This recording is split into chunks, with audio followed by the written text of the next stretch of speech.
ஐயா சுவாமி வந்து அப்போதுலேருந்து இப்போ வரைக்கும் நெறைய பேர பாடல்கள் எழுத வச்சிருக்காரு. இன்னை வரைக்கும் சுவாமிய பத்தி நெறைய பேர் பாடல்கள் எழுதிட்டு இருக்காங்க.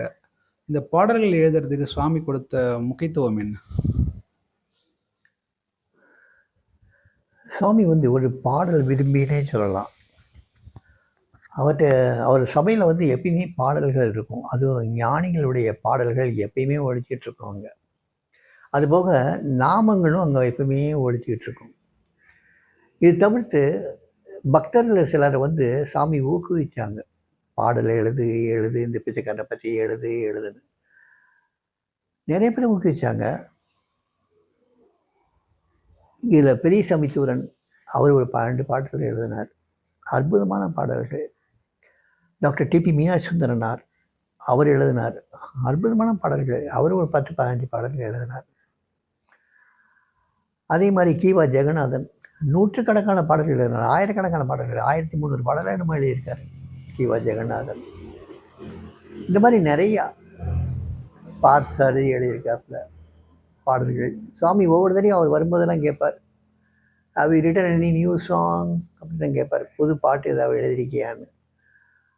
ஆமாம் சாமின்னு சொன்னால் பாடும்பர், உடனே பாடணும்.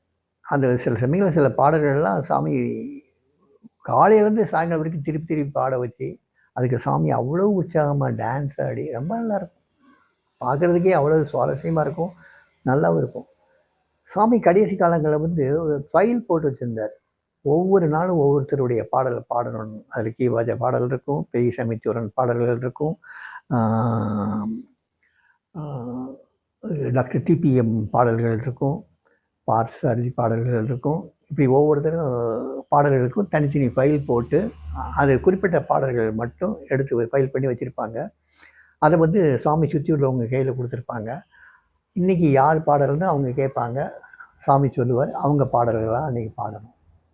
சில சமயங்களில் யார் பாடல்களும் இருக்காது, சாமி யாரையாவது ஒருத்தரை விட்டு நாம மட்டும் சொல்லுவார்.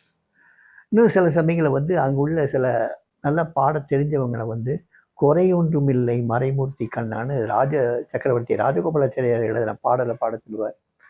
இன்னும் சில சமயங்களில் வந்து அங்கே சாமி சுற்றி இருக்கிறவங்களை வந்து காஞ்சி மகாபெரியவர் எழுதின ஒரு பாட்டை ஒன்று பாட சொல்லுவார். இப்படி நிறைய பாடல்கள். கடைசி காலங்களில் வந்து சுவாமி வந்து சிவபுராணத்தை வந்து பாட சொன்னார்.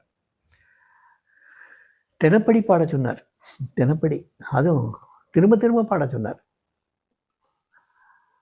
இந்த மாதிரி எப்பயுமே சாமியினுடைய சபைகளில் வந்து பார்த்திங்கன்னா ஒரு பாடல், இசை, அருள், அன்பு, ஆண்டவனுடைய அத்தனை விதமான அம்சங்களையும் அங்கே காட்டிடுவார். அந்த சபை என்றைக்குமே வந்து ஒரு தெய்வீக சபையாக தான் இருந்தது. அதில் பாடல்கள் ரொம்ப முக்கியத்துவம் வாய்ந்தது. அதில் அதுக்கப்புறம் நிறையா பேர் பாடல்கள் எழுதுனாங்க, நிறையா புக்கு போட்டாங்க. ஆனால் சாமிக்கு பிடித்த பாடல்கள்னு கொஞ்சம் தான் இருந்தது. ஒருத்தரை பற்றி சொல்லும்போது சாமி அவன்கிட்ட பார்த்து சொல்கிறாரு, இந்த பிச்சைக்காரர் தினமும் பாடலை பாட சொல்கிறாரு, ஏன்னா அந்த பிச்சைக்காரர் தினமும் உன்னை நினைக்கிறாருன்னாரு. ரொம்ப சந்தோஷமாக இருந்தது அந்த ஆளுக்கு அப்போ. ஸோ இந்த மாதிரி பாடல்களை வச்சே பக்தனை நினைக்கக்கூடிய பரமன் அவர். அதனால் பாடல்களுக்கும் சுவாமிக்கும் அப்படிப்பட்ட ஒரு நெருக்கமான ஒரு தொடர்பு உண்டு.